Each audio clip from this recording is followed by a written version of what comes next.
आदमी ने एक बहुत ही खूबसूरत लड़की से शादी की। शादी होने के बाद दोनों की ज़िंदगी बहुत प्यार से गुजर रही थी। वह उसे बहुत ही चाहता था, वह हमेशा तारीफ़ किया करता था। लेकिन कुछ महीनों के बाद डर होने लगा कि यदि मैं बदसूरत हो गई तो मेरे पति मुझसे नफ़रत करने लगेंगे और मैं उनकी नफ़रत बर्दाश्त नहीं कर पाऊँगी।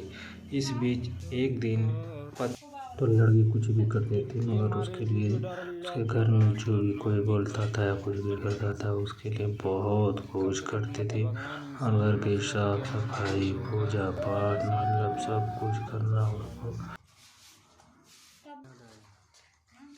तो कुबेर खजाना का दयाल जा मंदिर में कहना सब तो हाँ चना कल भेजेंगे इसी से।